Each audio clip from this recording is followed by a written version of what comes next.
श्री गणेशाय नमः। ओम गम गणपते नमः।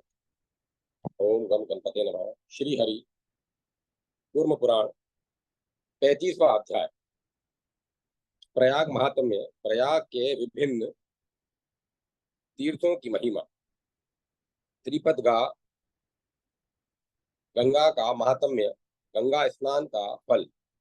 मार्कंडेय ने कहा, वत्स, ऋषियों के द्वारा प्रतिपादित विधान के अनुसार तीर्थ यात्रा की विधि के क्रम को मैंने जैसे देखा और सुना, वह तुमसे कहता हूँ। प्रयाग तीर्थ की यात्रा करने वाला कोई मनुष्य यदि कहीं बैल पर आरूढ़ होकर गमन करता है तो उसका भी फल सुनो। वह व्यक्ति 10,000 कल्पों तक घोर नरक में वास करता है, क्योंकि गो का भयंकर दारुण क्रोध इसके बाद ही दूर होता है। बैल को सवारी बनाने वाले मनुष्य के पितर उसका तर्पण आदि में दिया जल ग्रहण नहीं करते हैं।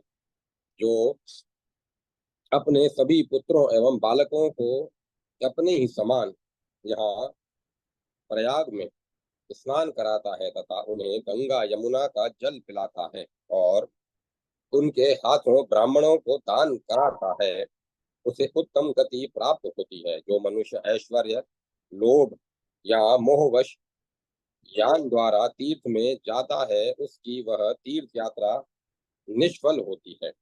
इसीलिए तीर्थ यात्रा में यान का परित्याग करना चाहिए। जो व्यक्ति गंगा यमुना में जो व्यक्ति गंगा यमुना के मध्य आर्ष विवाह पद्धति से अपने ऐश्वर्य के अनुकूल धन का व्यय कर कन्या का दान करता है, वह इस कर्म के कारण घोर नरक का दर्शन नहीं करता और उत्तम गुरु में जाकर अनंत काल तक आनंदोपभोग करता है। प्रयाग में अक्षय वट वृक्ष के नीचे जाकर जो प्राणों का परित्याग करता है, वह सभी लोकों का अतिक्रमण कर रुद्रलोक को जाता है। वहां ब्रह्मा आदि देवता दिक्पालों सहित दिशाएं, लोकपाल सिद्ध लोक में मान्य पितर सनत कुमार आदि प्रमुख तथा दूसरे ब्रह्म ऋषि नाग सुपर्ण तथा एवं सिद्धगण तथा भगवान हरि और प्रजापति प्रभुति नित्य निवास करते हैं। गंगा यमुना के मध्य को पृथ्वी का जघन कहा गया है। नाभि के नीचे का स्त्रियों का कोमल भाग जघन है। ये राजा हे राज शार्दुल, प्रयाग तीनों लोकों में विख्यात है।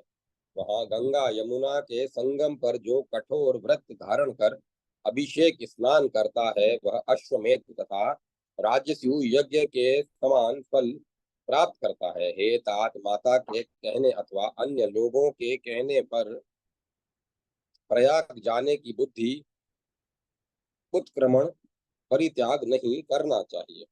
इसका तात्पर्य प्रयाग में निवास करने से न कि माता आदि गुरुजनों के वचन का उल्लंघन करने में। हे गुरुनंदन, यहाँ पर प्रमुख 10,000 तीर्थ तथा 60,000 दूसरे तीर्थों का सानिध्य है। योग युक्त सतव गुणी मनीषी की जो गति होती है, वही गति गंगा यमुना के संगम पर प्राण त्याग करने से होती है। हे युधिष्ठिर, तीनों लोकों में विख्यात प्रयाग में जो नहीं पहुंचते, जहाँ कहीं भी निवास करने वाले वे लोग इस संसार में जीवित रहते हुए भी मृतक के तुल्य हैं। इस प्रकार परम पद रूप इस प्रयाग तीर्थ का दर्शन कर मनुष्य सभी पापों से उसी प्रकार मुक्त हो जाता है जैसे चंद्रमा राहु से मुक्त हो जाता है। यमुना के दक्षिण किनारे पर कंबल और अश्वतर नामक दो नाग स्थित हैं।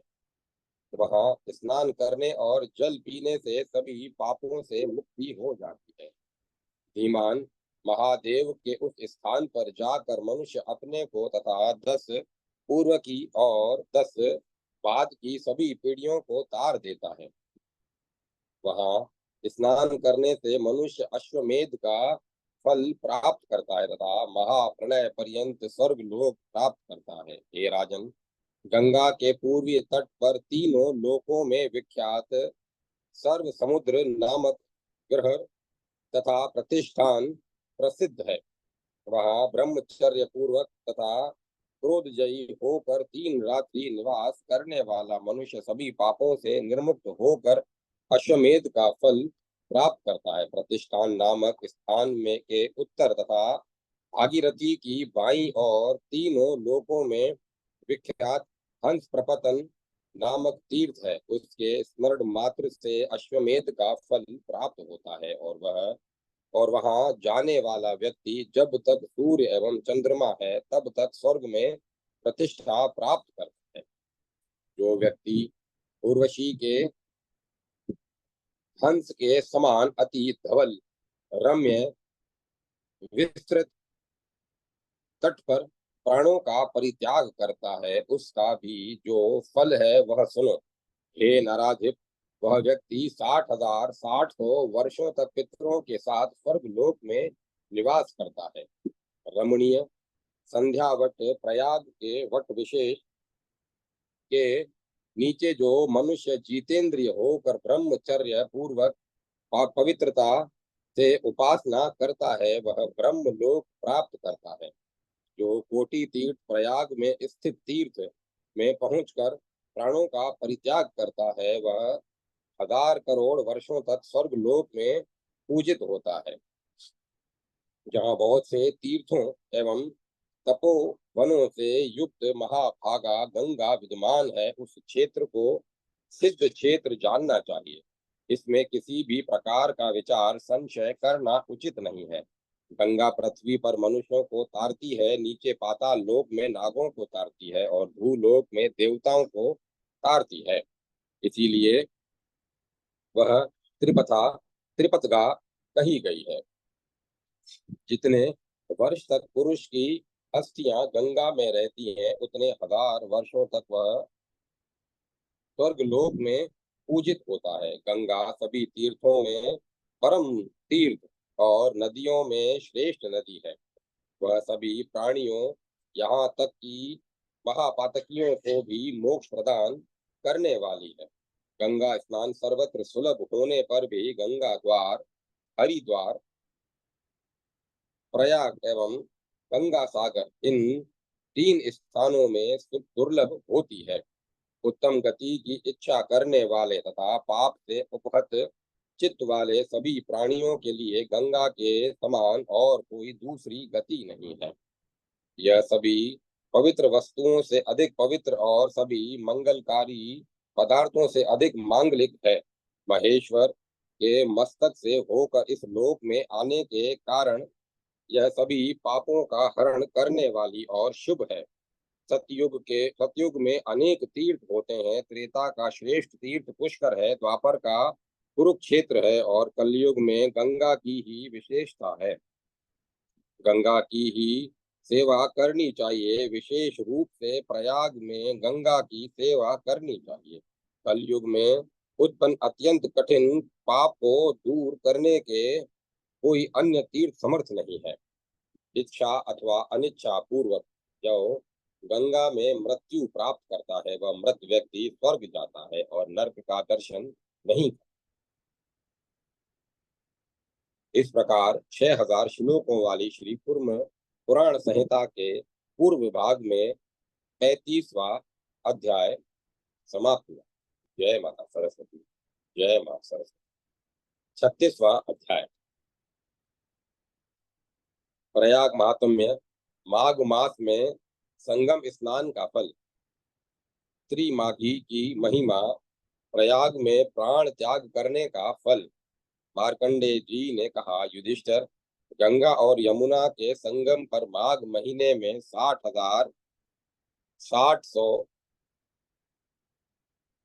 तीर्थ जाते हैं। 100,000 गौओं का भली भांति दान करने का जो फल होता है वही फल प्रयाग में माघ मास में 3 दिन स्नान करने का होता है। गंगा और यमुना के संगम पर जो कर्ष कर्षाग्नि का सेवन करता है, कर्ष सूखा गोमय, इससे अग्नि बनाकर उसके मध्य तपस्या करना, उसको कर्षाग्नि कहते हैं। वह अहिनाग हीन अंग से रहित अर्थात संपूर्ण अवयवों से संपन्न, रोग रहित तथा पांचों इंद्रियों से युक्त होता है। मान देने वाले युधिष्ठिर, उस मनुष्य के शरीर में जितने रोमकूप होते हैं उतने हजार वर्षों तक वह स्वर्ग लोक में पूजित होता है। तदंतर स्वर्ग से भ्रष्ट होने पर वह जम्बू द्वीप का स्वामी होता है और विपुल भोगों का उपभोग करने के अनंतर वह पुनः इस तीर्थ प्रयाग को प्राप्त करता है। गंगा यमुना के लोक प्रसिद्ध संगम पर जो जल में प्रवेश करता है, वह जिस प्रकार राहु से ग्रस्त चंद्रमा मुक्त हो जाता है, वैसे ही सभी पापों से मुक्त हो जाता है। वह चंद्रलोक में जाता है और 60,000 वर्षों तक चंद्रमा के साथ आनंद आनंद उपभोग करता है। हे राजेंद्र, तदुपरांत मुनियों एवं गंधर्वों से सेवित वह स्वर्ग लोक से इंद्रलोक को जाता है और वहां से भ्रष्ट होने पर इस लोक में आकर धनवानों के कुल में जन्म लेता है। जो मनुष्य यहाँ प्रयाग में पैर ऊपर और सिर नीचे करके लोहे की धारा का पान तपस्या विशेष करता है, वह 100,000 वर्षों तक स्वर्ग लोक में पूजित होता है। राजेंद्र, वहां से भ्रष्ट होने पर वह मनुष्य अग्निहोत्री होता है और विपुल भोगों का उपभोग करके पुनः इस प्रयाग तीर्थ का सेवन करता है। जो अपना शरीर काटता, ज्ञान की पराकाष्ठा में शरीर के प्रति ममता का सर्वथा अभाव हो जाता है, ऐसी स्थिति में शरीर का काटना या अपने शरीर का मांस पक्षियों को समर्पित करना प्राणी कल्याण बुद्धि मात्र से विशेष तप है। दधीचि, शिवी, जिमुतवाहन आदि के दृष्टांत द्रष्टव्य है।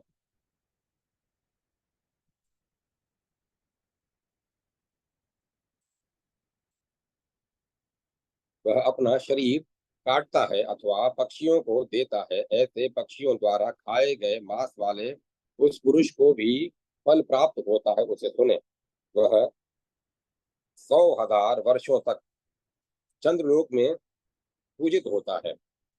तदंतर वहां से च्युत होने पर धार्मिक, गुणवान, रूप संपन्न, विद्वान और सुंदर तथा प्रिय वचन बोलने वाला राजा होता है और विपुल भोगों को भोग कर पुनः इस तीर्थ का सेवन करता है। प्रयाग के दक्षिण में यमुना के उत्तरी तट पर ऋणमोचन नामक नाम का एक श्रेष्ठ तीर्थ कहा गया है। वहां स्नान कर एक रात्रि पर्यंत निवास करने वाला पुरुष ऋणों से मुक्त हो जाता है, सूर्यलोक प्राप्त करता है तथा सदा के लिए ऋण मुक्त हो जाता है। इस प्रकार 6,000 श्लोकों वाली श्री कुर्म पुराण संहिता के पूर्व विभाग में 36वां अध्याय समाप्त हुआ। जय माता सरस्वती। जय मां सरस्वती। 37वां अध्याय प्रयाग महात्म्य में यमुना की महिमा, यमुना के तटवर्ती तीर्थों का वर्णन, गंगा में सभी तीर्थों की स्थिति, मार्कंडेय युधिष्ठिर संवाद की समाप्ति। मार्कंडेय जी ने कहा, राजन युधिष्ठिर, सूर्य की तीनों लोकों में विख्यात पुत्री महाभागा देवी यमुना नदी यहाँ पर मिली है। जिस मार्ग में गंगा प्रवाहित प्रवाहित हुई है, उस मार्ग से यमुना भी गई है। सहस्त्रों योजन दूर पर भी यमुना नाम लेने से पापों को नष्ट कर देने वाली है। युधिष्ठिर, इस यमुना में स्नान करने तथा इसका जल पीने से मनुष्य सभी पापों से मुक्त होकर अपने 7 पीढ़ियों के लोगों को पवित्र कर देता है। जो यहाँ प्राणों का परित्याग करता है वह परम गति को प्राप्त करता है। यमुना के दक्षिणी तट पर अग्नि तीर्थ नाम का एक विख्यात तीर्थ है। यमुना के पश्चिम भाग में धर्मराज का अनरक न रक्त अनरक इस तीर्थ में स्नान आदि करने से नरक में नहीं जाना पड़ता, इसीलिए इसका नाम अनरक है। अनरक नामक तीर्थ कहा गया है। यमुना के पश्चिम भाग में धर्मराज का अनरक नामक तीर्थ कहा गया है। यहाँ स्नान करने वाले स्वर्ग जाते हैं और जो यहाँ मृत्यु को प्राप्त होते हैं उनका पुनर्जन्म नहीं होता। यहाँ अनरक तीर्थ में कृष्ण पक्ष की चतुर्दशी को स्नान करके पवित्रता पूर्वक जो धर्मराज का तर्पण करता है वह निस्संदेह महापापों से मुक्त हो जाता है। मनीषी लोगों का यह कहना है कि प्रयाग में 10,000 प्रधान तीर्थ और 30 करोड़ दूसरे अप्रधान तीर्थ स्थित हैं। वायु ने कहा है कि भूलोक भूलोक और अंतरिक्ष में 3.5 करोड़ तीर्थ हैं और जानवी उन सभी तीर्थों से युक्त कही गई है। जहाँ महाभागा गंगा होती है वहीं पवित्र देश है और वहीं तपोवन होता है। गंगा के तट पर स्थित इस स्थान को सिद्धि क्षेत्र समझना चाहिए।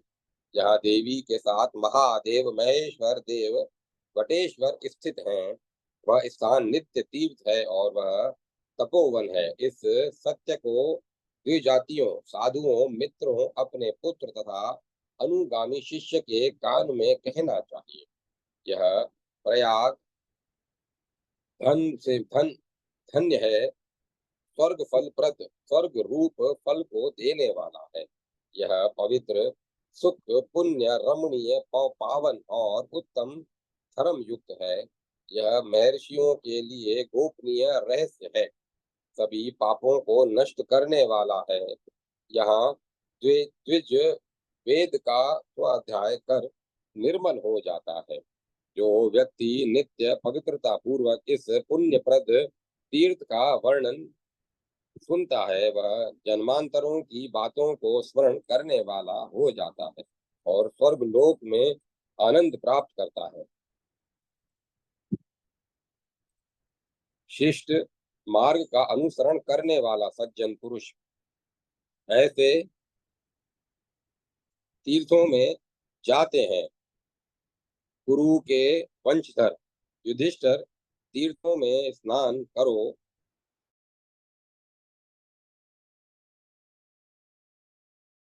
भगवान मार्कंडे महामुनि ने युधिष्ठिर के द्वारा पूछे जाने पर पृथ्वी में जो कोई भी तीर्थ थे उन्हें बतलाया और पृथ्वी तथा समुद्र आदि की स्थिति एवं नक्षत्रों की स्थिति का संपूर्ण वर्णन कर वे मुनि चले गए। प्रातःकाल उठकर जो इस प्रयाग महात्म्य का पाठ करता है अथवा उसे सुनता है वह सभी पापों से मुक्त होकर रुद्रलोक में जाता है।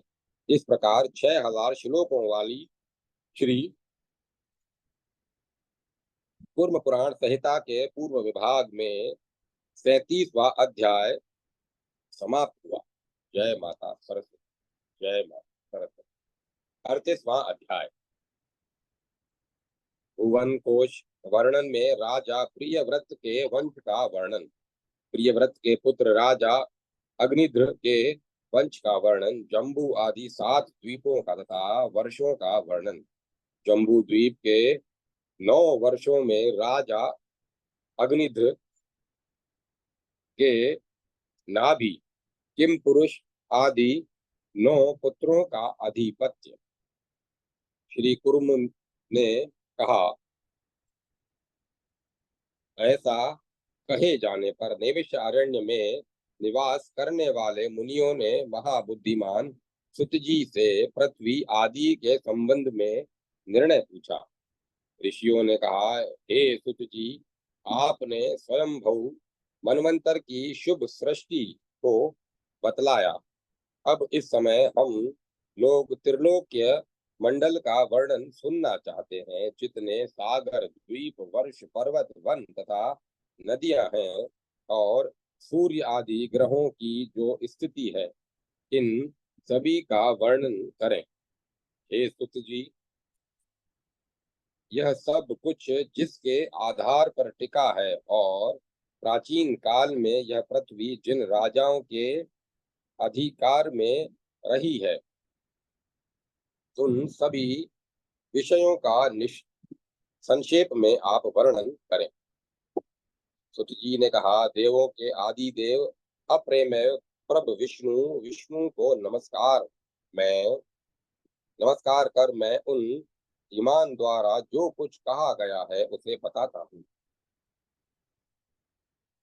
पूर्व में स्वयंभू मनु के जिस प्रियव्रत नामक पुत्र का वर्णन किया गया है, उस प्रियव्रत को प्रजापति के समान 10 पुत्र हुए।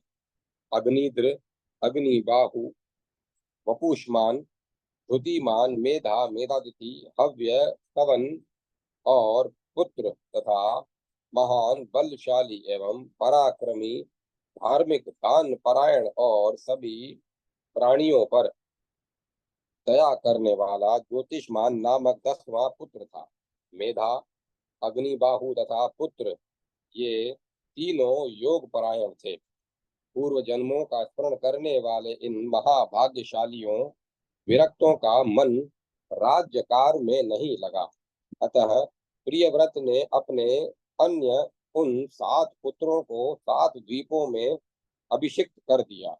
राजा ने अग्निद्र नामक पुत्रों को जम्बू द्वीप का स्वामी बनाया। उन्होंने मेधातिथि को कलश द्वीप का राजा बनाया और वपुष्मान को शालमली द्वीप में राजा के रूप में अभिषिक्त किया। प्रभु प्रियव्रत ने ज्योतिषमान को कुशद्वीप का राजा बनाया और द्युतिमान को क्रोंच द्वीप का राजा बनने का आदेश दिया। प्रजापति प्रियव्रत ने हव्य को शाक द्वीप का स्वामी बनाया और सवन को पुष्कर द्वीप का अधिपति बनाया। पुष्कर में सवन को भी महावित तथा हातकी नामक 2 पुत्र हुए। पुत्रवानों के पुत्रों में ये दोनों ही पुत्र श्रेष्ठ थे। उन महात्मा महीवीत के नाम से उस वर्ष को महावित वर्ष कहा गया है और धातकी के भी नाम से धातकी खंड कहा जाता है। शाक द्वीप के राजा हव्य को जलद कुमार, सुकुमार, मणिचक, कुसुमोत्तर तथा मुदाकी एवं 7वां महाद्रुम नामक पुत्र हुआ। इन 7 पुत्रों के राज्य क्षेत्र इनके नाम से एक एक वर्ष कहलाए, इसीलिए जलद का जलद नामक प्रथम वर्ष कहा जाता है। कुमार का कुमार नामक वर्ष, इसी प्रकार तीसरा सुकुमारक वर्ष, चौथा मणिचक, 5वां कुसुमोत्तर, 6ठा मोदक और 7वां महोद्रम नामक वर्ष है। क्रोंच द्वीप के राजा द्युतिमान को भी पुत्र हुए। उनमें कुशल पहला, मनोहर दूसरा, उष्ण तीसरा पुत्र कहा गया है और चौथा पुत्र प्रवर नाम से जाना जाता है। इसी प्रकार अंधकार 5वां, मुनि 6ठा तथा दुंदुभि 7वां पुत्र था। उनके अपने ही नाम से प्रसिद्ध सुंदर देश क्रोंच द्वीप में स्थित है। कुछ द्वीप में ज्योतिषमान को महान ओजस्वी 7 पुत्र हुए।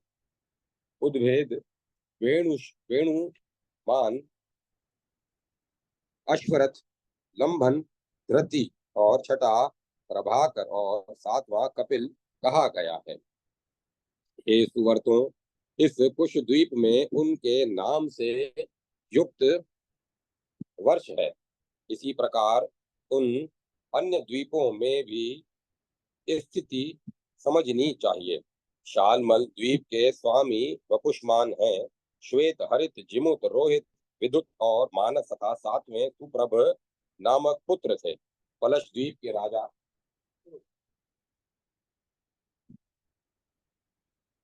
पलश द्वीप के राजा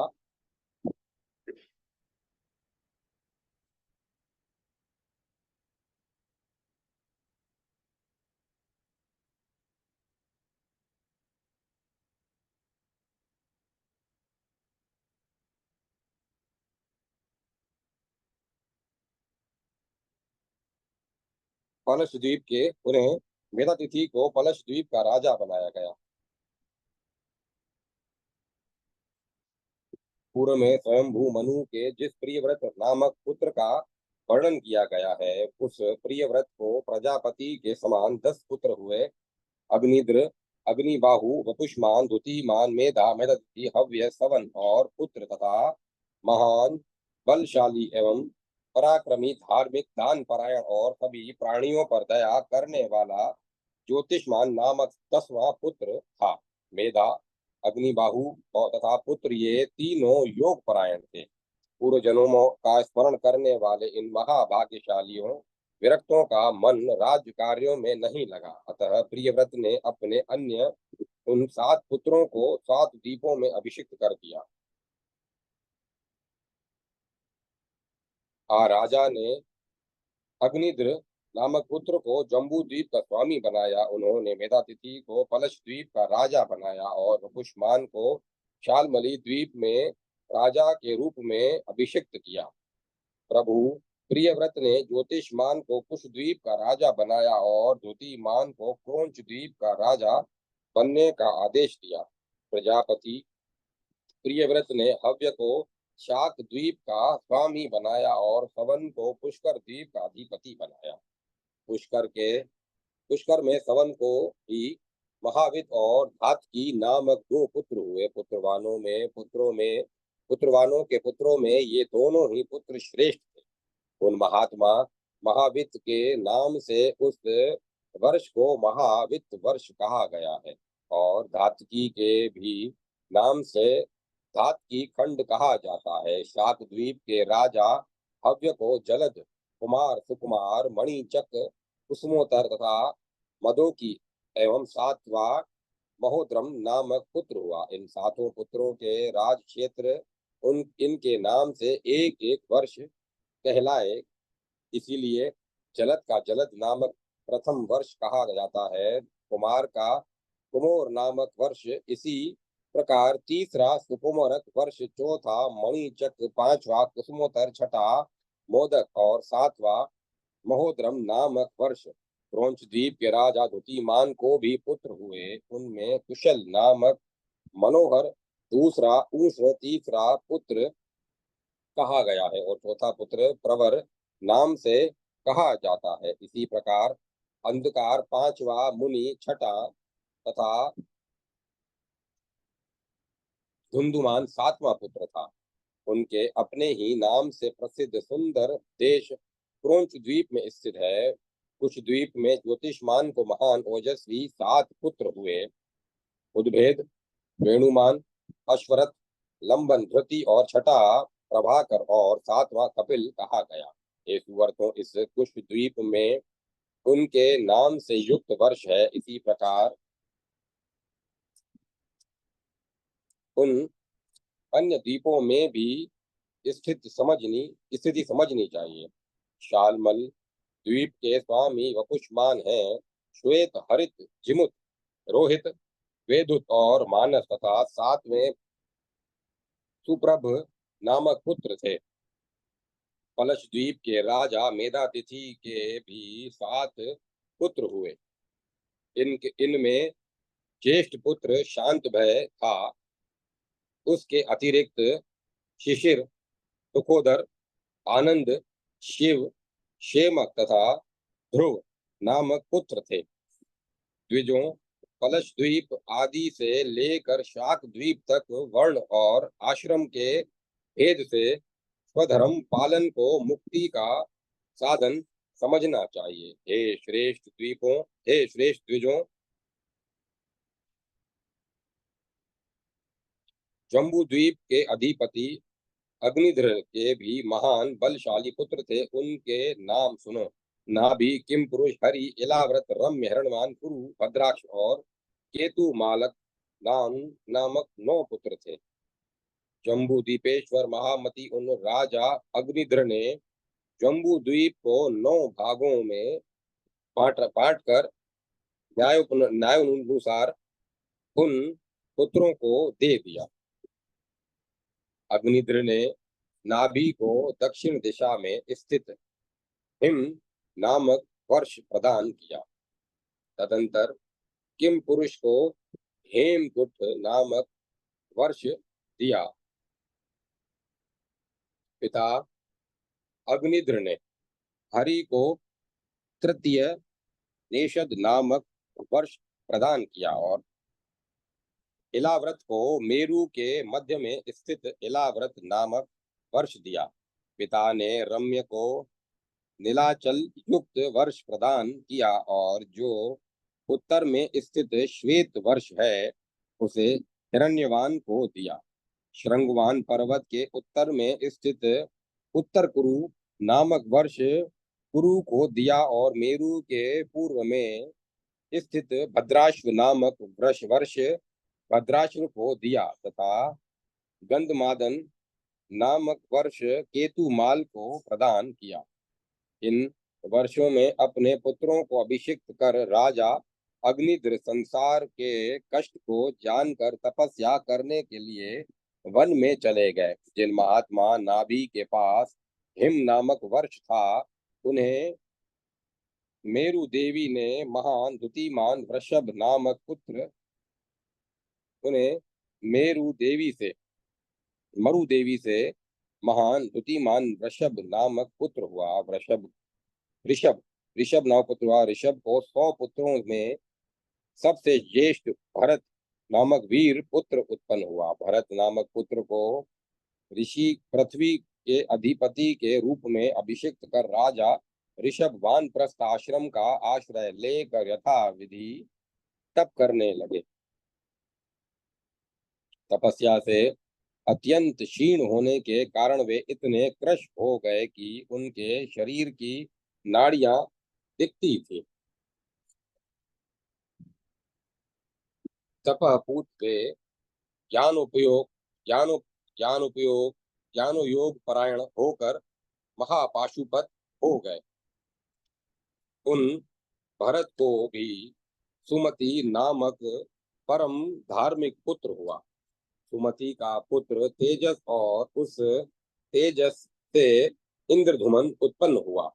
उस इंद्रधुमन का पुत्र परमेष्टि हुआ और उस परमेष्टि का पुत्र प्रतिहार हुआ। उस प्रतिहार का जो पुत्र उत्पन्न हुआ वह प्रतिहर्ता के नाम से विख्यात हुआ। उससे भव से उद्गित तथा उस उद्गित से प्रस्ताव नामक पुत्र की उत्पत्ति हुई। उस प्रस्ताव से प्रथु एवं प्रथु से रक्त उत्पन्न हुआ और रक्त को भी गय नामक पुत्र हुआ। गय का पुत्र नर और उसका पुत्र विराट हुआ। उस विराट का पुत्र महावीर्य और उससे धीमान नामक पुत्र उत्पन्न हुआ। उस धीमान से महान नामक पुत्र हुआ और उसका पुत्र भोवन हुआ। उस भोवन का त्वष्टा हुआ। उस त्वष्टा से विरज तथा विरज से रज नामक पुत्र उत्पन्न हुआ। द्विजों उस रजस को शतजीत नामक पुत्र हुआ और उसके 100 पुत्र हुए। उनमें जो प्रधान और बलवान था वह विश्व ज्योति नाम से प्रसिद्ध हुआ। देव ब्रह्मा की आराधना कर विश्व ज्योति ने शेमक नाम के महाबाहु और शत्रुमर्दन तथा धर्मज्ञ राजा को पुत्र रूप में उत्पन्न किया। पूर्व काल में ये महासत्व संपन्न और महान ओजस्वी राजा थे। उनके वंश में उत्पन्न लोगों ने प्राचीन काल में इस पृथ्वी का उपभोग किया। इस प्रकार 6000 श्लोकों वाली श्री कुर्म पुराण संहिता के पूर्व भाग में 38वां अध्याय समाप्त हुआ। जय माता सरस्वती। जय मां सरस्वती। 39वां अध्याय भू आदि 7 लोकों का वर्णन ग्रह नक्षत्रों की स्थिति का वर्णन तथा उनका परिमाप, सूर्य रथ का वर्णन, पूर्व आदि दिशाओं में स्थित इंद्रादि देवों की अमरावती आदि पुरियों का नाम निर्देश, सूर्य की महिमा। सुत जी ने कहा, हे द्विजोतमो, अब मैं आप लोगों से संक्षेप में इस त्रिलोक्य के परिमाण का वर्णन करूंगा, क्योंकि इसका विस्तार से वर्णन नहीं किया जा सकता। सृष्टि के आदि में भूलोक, भूवरलोक, स्वरलोक, महरलोक, चंद्रलोक, तपोलोक तथा सत्यलोक, ये सातों लोक अंड से उत्पन्न बताए गए हैं। युज श्रेष्ठों, सूर्य और चंद्रमा की किरणों से जहां तक का भाग प्रकाशित होता है, उतने भाग को पुराण में भूलोक कहा गया है। सूर्य के परिमंडल से भूलोक का जितना परिमाण है, उतना ही विस्तार भूवर लोक का भी सूर्य के मंडल से है। आकाश के ऊपर की ओर जहाँ ध्रुव तारा स्थित है, वहां तक के मंडल को स्वरलोक कहा जाता है। वहां वायु की नेमिया चक्र रथ के पहियों के ऊपर लोहे की गोलाकार हाल परिधि लगी होती है। इसी के कारण चक्र बिखरता नहीं है। इसी गोलाकार हाल परिधि को नेमी कहते हैं। वहां वायु की नेमियां हैं, आवह, प्रवह, अनुवह, संवह, विवह तथा उसके ऊपर प्रावह और उसके ऊपर परिवह नामक वायु की 7 नेमियां हैं। भूमि से 1 लाख योजन ऊपर सूर्य का मंडल स्थित है। सूर्य भी सूर्य से भी 1 लाख योजन ऊपर के भाग में चंद्रमा का मंडल कहा गया है।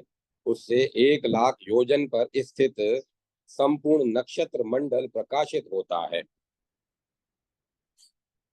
हे विप्रों, नक्षत्र मंडल से उत्तर 2 लाख योजन की दूरी पर बुध है। बुध से उतने प्रमाण की दूरी पर शुक्र स्थित है। शुक्र से उतने ही प्रमाण पर मंगल की स्थिति है। मंगल से 2 लाख योजन की दूरी पर देवताओं के पुरोहित बृहस्पति स्थित है। बृहस्पति से 2 लाख योजन दूर सूर्यपुत्र शनैश्चर स्थित है। यह ग्रहों का मंडल है। ग्रहों के उस मंडल से लाख योजन की दूरी पर सप्तऋषि मंडल प्रकाशित होता है। ऋषियों के मंडल सप्तऋषि मंडल से 1 लाख योजन ऊपर ध्रुव स्थित है। ध्रुव संपूर्ण ज्योतिष चक्र का केंद्र रूप है। वहां धर्म रूप नारायण भगवान विष्णु स्थित हैं। सूर्य का व्यास 9,000 योजन कहा गया है। उसका 3 गुना सूर्यमंडल का विस्तार है। सूर्य के विस्तार का 2 गुना चंद्रमा का विस्तार कहा गया है। उन उन दोनों के तुल्य राहु उन दोनों के नीचे भ्रमण करता है। पृथ्वी की छाया को लेकर मंडलाकार निर्मित राहु का जो तीसरा बृहत स्थान है, वह तमो में है। वह तमो में है। चंद्रमा का 16वां भाग शुक्र का है। शुक्र से चतुर्थांश कम बृहस्पति का विस्तार जानना चाहिए। बृहस्पति से चतुर्थांश कम मंगल एवं शनि, इन दोनों का मंडल कहा गया है। इन दोनों के मंडल का विस्तार से चतुर्थांश कम बुध का मंडल है। तारा और नक्षत्र रूपी ज्योतिष में अश्वनी आदि 27 अथवा अभिजत नाम के नक्षत्र को लेकर 28 नक्षत्र प्रसिद्ध हैं। ये ही आकाश में नक्षत्र नाम से विद्यमान है। इनके अतिरिक्त आकाश में अगणित ज्योतिष मंड हैं, वे ही तारा कहे जाते हैं। तारा और नक्षत्र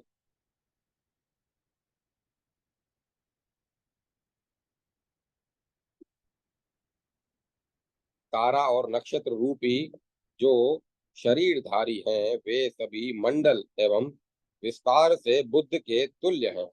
जो तारा एवं नक्षत्र रूप हैं, वे एक दूसरे से 5, 4, 3 या 200 योजन कम विस्तार वाले हैं।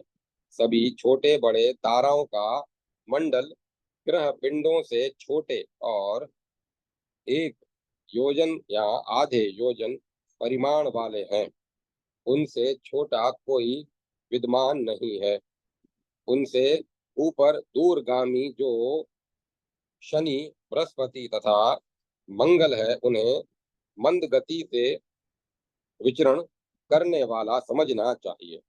उनसे नीचे जो दूसरे सूर्य, चंद्रमा, बुध तथा शुक्र 4 महाग्रह हैं, ये शीघ्र गति वाले हैं। जब जब सूर्य दक्षिणायन के मार्ग में विचरण करता है, तब वह सूर्य सभी ग्रहों में निम्न भागों में भ्रमण करता है। उसके ऊपर विस्तृत मंडल बनाकर चंद्रमा विचरण करता है। संपूर्ण नक्षत्र मंडल चंद्रमा के ऊपर भ्रमण करता है। नक्षत्रों से ऊपर बुध, बुध से ऊपर शुक्र, शुक्र से ऊपर मंगल और मंगल से ऊपर बृहस्पति हैं।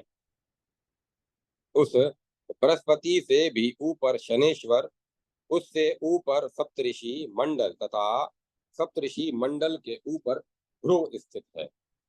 हे श्रेष्ठ द्विजों, भास्कर का रथ 9,000 योजन का है। उसका ईशा दंड उसी प्रकार 2 गुना अर्थात 18,000 योजन का है।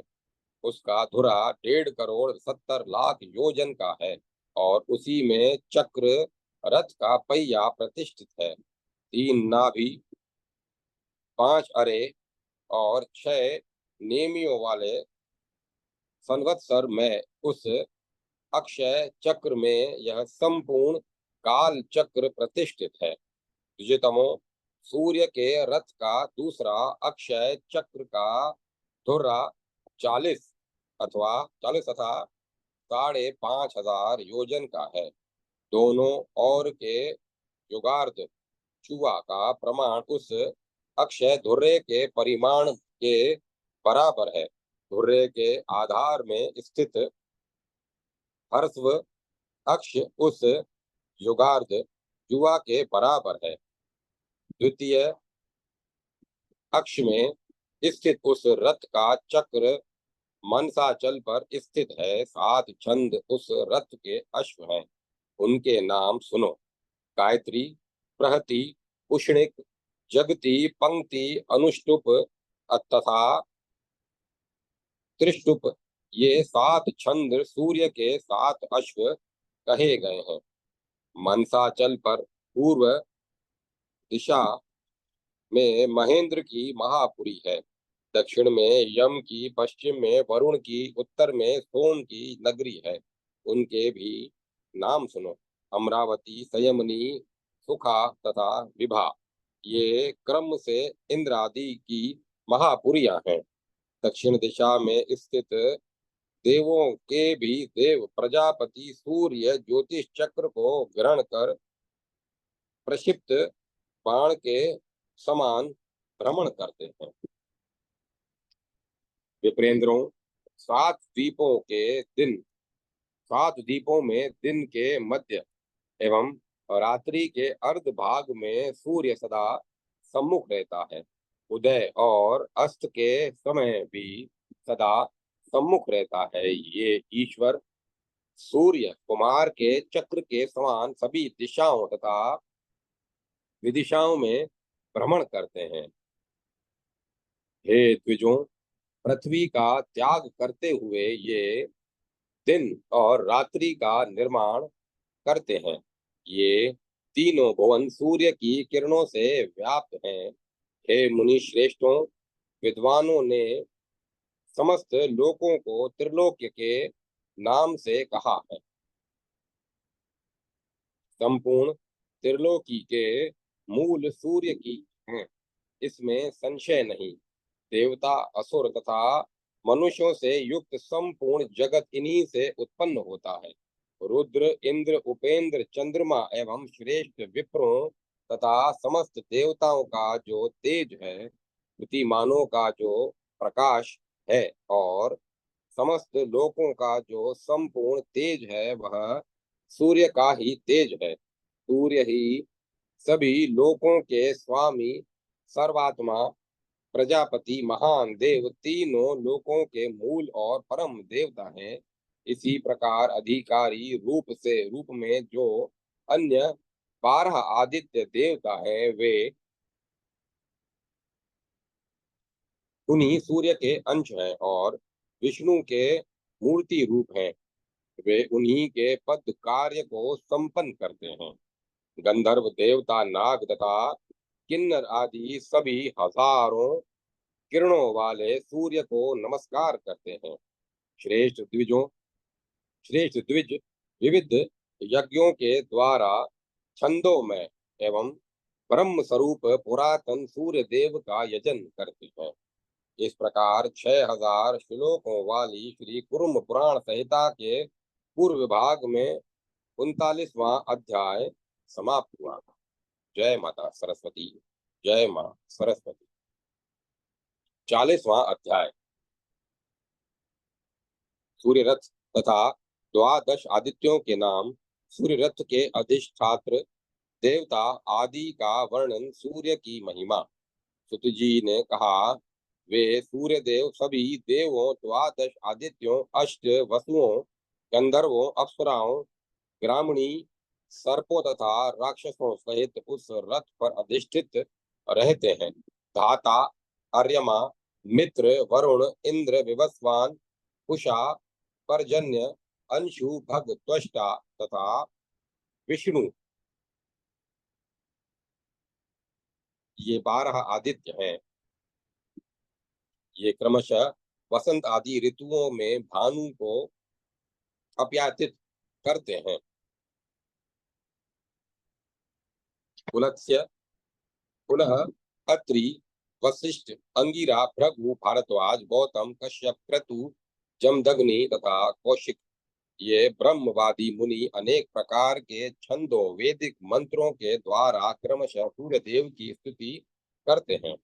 रथकृत, रथो रथोजा, रथ चित्र, सुबाहुक, रथ सुवन, वरुण, सुषेण, सेनजीत, तारश्रेय, अरिष्टनेमी, रथजीत और सत्यजीत, ये 12 ग्रामणी देवों के देव सूर्य की रश्मियों का संग्रह करते हैं।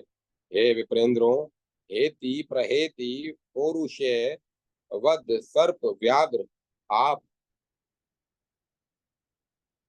वात, विद्युत, दिवाकर, ब्रह्मोपेत और यज्ञोपेत, ये 12 श्रेष्ठ राक्षस क्रम से सूर्य के आगे आगे चलते हैं। हे द्विजों, वासुकी, कंकनीर कंकनीर, तक्षक, सर्प, पुंगव, एलापत्र, शंखपाल, ऐरावत, धनंजय, महापद्म, करकोटक, कंबल तथा अश्वतर, ये 12 नाम नाग क्रमशः इन सूर्य देव को वहन करते हैं। द्विजतमो, तुम्बरु, नारद, हाहा, हू, विश्वावसु, उग्रसेन, वसुरुचि, अरबावसु, चित्रसेन, पूर्णायु, धृतराष्ट्र और सूर्यवर्चा, ये 12 श्रेष्ठ गायन करने वाले गंधर्व क्रमशः षड्ज आदि स्वरों के द्वारा विविध प्रकार के गीतों से सूर्य के समीप गान करते रहते हैं।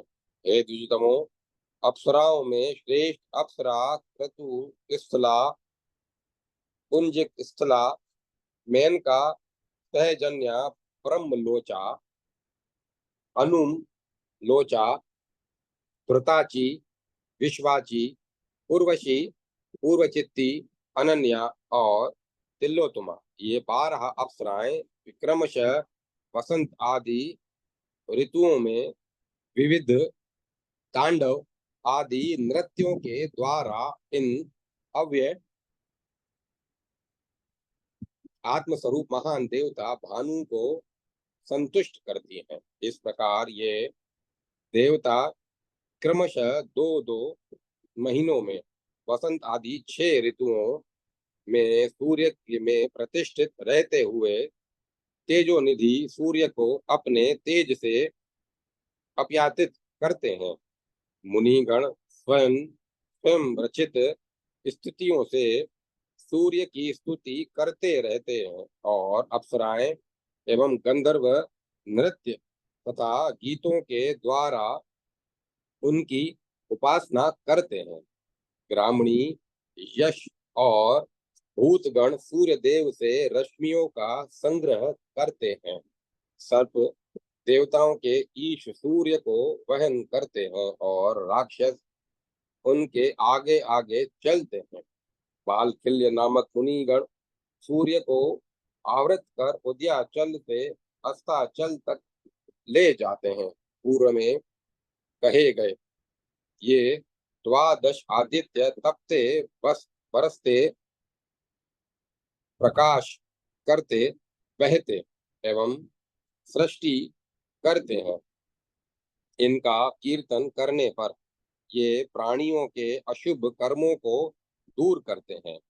ये नित्य कामचारी और वायु के समान गति वाले विमान पर सूर्य के साथ अपने अनुचरों सहित आकाश में भ्रमण करते हैं। ये क्रमशः वर्षा ताप एवं प्रजा को आनंद प्रदान करते हुए प्रलय पर्यंत सभी प्राणियों की रक्षा करते हैं। ये प्रभु सूर्य इन्हीं देवों के वीर्य तप योग और सतव के अनुसार प्राणी मात्र को ताप देते हैं। ये वे प्रजापति सूर्य दिन और रात्रि की व्यवस्था के कारण हैं। ये सूर्य पितरों देवों तथा मनुष्य आदि सभी को सदा अप्याचित अप्यायित अप्यायित करते हैं।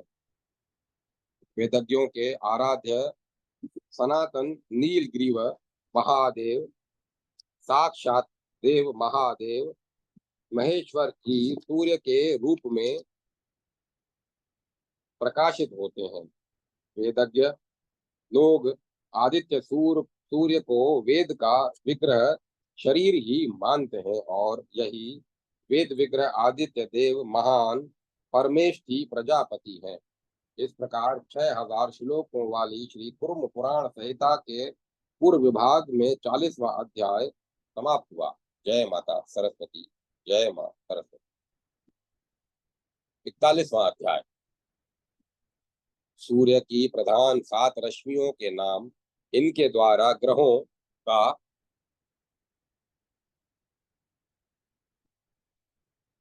अपायन, सूर्य की अन्य हजारों नाड़ियों का वर्णन तथा उनका कार्य, 12 महीनों के 12 सूर्यों के नाम तथा 6 ऋतुओं में उनका वर्ण, 8 ग्रहों का वर्णन, सोम के रथ का वर्णन, देवों द्वारा चंद्रकलाओं का पान करना, पितरों द्वारा अमावस्या को चंद्रमा की कला का पान, बुध आदि ग्रहों के रथ का वर्णन। सुत जी बोले, इस प्रकार ये महादेव कालात्मा ऐश्वर्य में विग्रह वाले देवादिदेव पितामह सूर्य काल का नियमन करते हैं। विप्रों, सभी लोकों को प्रकाशित करने वाली उनकी जो रश्मियां हैं, उनमें भी ग्रहों की योनि रूप 7 रश्मियां उत्पन्न अत्यंत श्रेष्ठ है। सुश्रुम सुश्रुमन, हरिकेश, विश्वकर्मा, विश्ववचा, संयमवतसु, अर्वावसु तथा स्वराण, ये 7 रश्मियां कही गई हैं। सुषुम्न नामक सूर्य की रश्मि चंद्रमा की चांदनी को पुष्ट करती है। यह सुषुम्न रश्मि तिरछे रूप से ऊपर को जाने वाली कही गई है। हरिकेश नामक जो रश्मि कही गई है वह नक्षत्रों का पोषण करने वाली है। विश्वकर्मा नामक रश्मि सदा बुध ग्रह का पोषण करती है। विश्ववचा नाम की जो रश्मि है वह नित्य शुक्र ग्रह का पोषण करती है। स्वयंवसु नाम से प्रसिद्ध रश्मि मंगल का पोषण करती है। और प्रभु सूर्य की अर्वावसु नामक रश्मि बृहस्पति का पोषण करती है तथा सातवीं स्वरांड नामक रश्मि शनेश्वर का पोषण करती है। इस प्रकार सूर्य के प्रभाव से सभी नक्षत्र एवं तारे नित्य बढ़ते हैं तथा वृद्धि प्राप्त कर नित्य दूसरों को अप्यायित करते हैं। धूलोक एवं पृथ्वी से संबद्ध समस्त तेज समूह और निशा संबंधी तम अंधकार का नित्य आदान अर्थात ग्रहण करने के कारण प्रभु सूर्य को आदित्य कहा जाता है।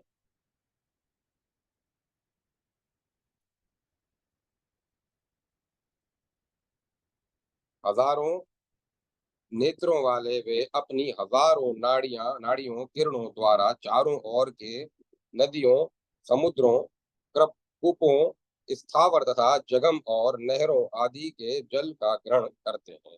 उनकी हजारों रश्मियां शीत वर्षा एवं उष्णता की सृष्टि करने वाली हैं और उनमें 400 विचित्र मूर्ति स्वरूपा रश्मियां वर्षा करती हैं। वंदना, आयजा, केतना और भूतना ये अमृता नाम वाली सभी रश्मियां वर्षा करती हैं। नाड़ी स्वरूपणी 300 रश्मियां हिम की सृष्टि करती हैं। मेषी, कोशी तथा रादनी नाम की रश्मियां हिम की सृष्टि करने वाली हैं। ये सभी रश्मियां पित्त वर्ण की और चंद्रा नाम वाली हैं। शुक्रा, कुकुब और विश्वभूत नामक सभी रश्मियों का नाम शुक्रा है। ये तीनों प्रकार की रश्मियां धूप की सृष्टि करने वाली हैं। उनके द्वारा ये सूर्य समान रूप से मनुष्यों, पितरों तथा देवताओं का पोषण करते हैं। वे इन किरणों के माध्यम से मनुष्यों को औषध के द्वारा, पितरों को स्वधा के द्वारा और देवताओं को अमृत के द्वारा इस प्रकार तीनों को तीन पदार्थों द्वारा संतृप्त करते हैं। वे सूर्य वसंत एवं ग्रीष्म ऋतु में 300 किरणों से तपते हैं। शरद और वर्षा ऋतु में 400 रश्मियों के द्वारा वर्षा करते हैं तथा हेमंत एवं शिशिर ऋतु में 300 रश्मियों से हिम प्रदान करते हैं। माघ मास में सूर्य के नाम वरुण होता है। फाल्गुन में वे उषा कहलाते हैं। सूर्य चैत्र मास में अंश, वैशाख में धाता, ज्येष्ठा मूल अर्थात ज्येष्ठ मास में इंद्र, आषाढ़ में सविता, श्रावण में वेवस्वान तथा पद मास में भग कहे जाते हैं। ये ही सूर्य अश्विनी में पर्जन्य, कार्तिक में त्वष्टा, मार्गशीर्ष में मित्र और पोष में सनातन, विष्णु कहलाते हैं। वरुण नामक सूर्य की 5000 रश्मियां सूर्य का कार्य संपादित करती हैं। इसी प्रकार उषा 6000, अंश देव 7000, धाता 8000, शतक्रतु इंद्र 9000, विवस्वान 10,000 और भग 11,000 रश्मियों से पालन करते हैं। मित्र नामक सूर्य 7,000 और त्वष्टा 8,000 रश्मियों से तपते हैं। आर्यमा 10,000 रश्मियों से पालन करते हैं। इन और पर्जन्य पर्जन्य 9,000 रश्मियों से ताप प्रदान करते हैं। विश्व की सृष्टि करने वाले विष्णु नामक सूर्य 6000 रश्मियों से तपते हैं। प्रभु सूर्य वसंत ऋतु में कपिल भूरे वर्ण के, ग्रीष्म में स्वर्ण के समान, वर्षा में श्वेत, शरद में पांडुर सफेद मिश्रित पीले रंग के, हेमंत में तांबे के समान वर्ण वाले और शिशिर में सूर्य लोहित लाल वर्ण के होते हैं। सूर्य औषधियों में बल का आधान करते हैं। पितरों को स्वधा और देवताओं को अमृतत्व, इस प्रकार तीनों को तीन पदार्थ प्रदान करते हैं। हे द्विजों, अन्य 8 ग्रहों को सूर्य से अधिष्ठित जानना चाहिए। चंद्रमा, चंद्रमा का पुत्र बुध, शुक्र, बृहस्पति, मंगल, शनि, राहु तथा केतु नामक 8वां ग्रह है। वात रश्मियों के द्वारा ध्रुव में आबद्ध वे सभी ग्रह अपनी कक्षा में भ्रमण करते हुए यथास्थान सूर्य की परिक्रमा करते हैं। द्विजों, वायु चक्र से प्रेरित ग्रहगण हलात चक्र के समान भ्रमण करते हैं।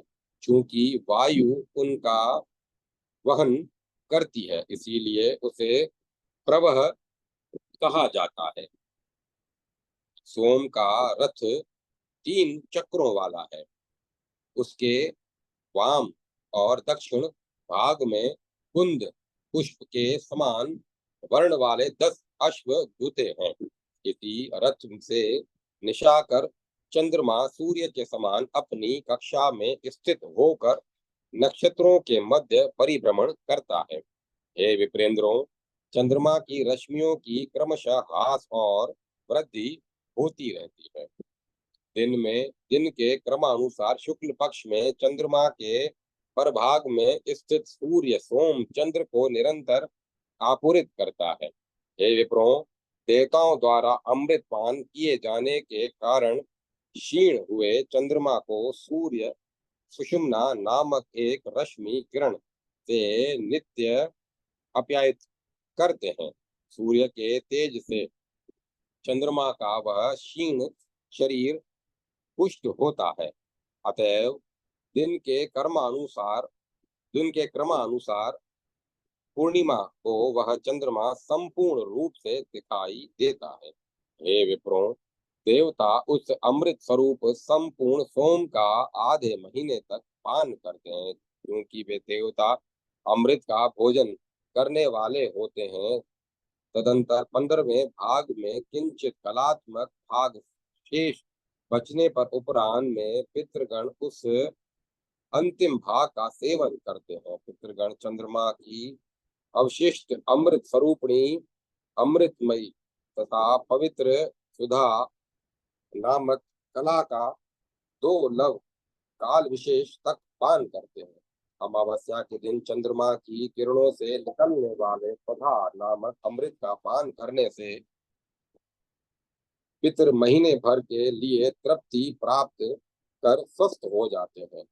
देवताओं के द्वारा चंद्रमा के अमृत का पान किए जाने पर सोम का विनाश नहीं होता। श्रेष्ठ जनों, इस प्रकार सूर्य के कारण चंद्रमा के क्षय एवं वृद्धि का क्रम चलता है। सोम के पुत्र बुध के रथ में वायु के समान वेग वाले जल से उत्पन्न 8 घोड़े जुटे रहते हैं। वह बुध उसी रथ में सर्वत्र गमन करता है। शुक्र का रथ भूमि से उत्पन्न 10 घोड़ों से और मंगल का स्वर्ण में अत्यंत सुंदर रथ 8 घोड़ों से युक्त रहता है। बृहस्पति का भी 8 घोड़ों वाला रथ स्वर्ण से निर्मित है। शनि का लोहे से बना हुआ रथ तमो में है और 8 घोड़ों वाला है। सूर्य के शत्रु राहु और केतु के रथ 6 अश्वों से युक्त हैं। इस प्रकार महाग्रहों के 9 रथों का वर्णन किया गया। ये सभी महाभाग ग्रह वायु की रश्मियों के द्वारा ध्रुव में आबद्ध हैं। सभी ग्रह, नक्षत्र तथा और तारागण भी ध्रुव के पूर्णतः निबद्ध हैं। वायु की रश्मियों द्वारा परिचालित होकर ये सभी परिभ्रमण करते रहते हैं। इस प्रकार 6000 श्लोकों वाली श्री कुर्म पुराण संहिता के पूर्व भाग में 41वां अध्याय संपूर्ण हुआ। जय माता सरस्वती, जय मां सरस्वती। ओम नमः शिवाय, ओम नमो नारायण, ओम नमो भगवते वासुदेव। ओम तत्सत, ओम तत्सत, ओम तत्सत। अब कथा को विराम दिया जाता है।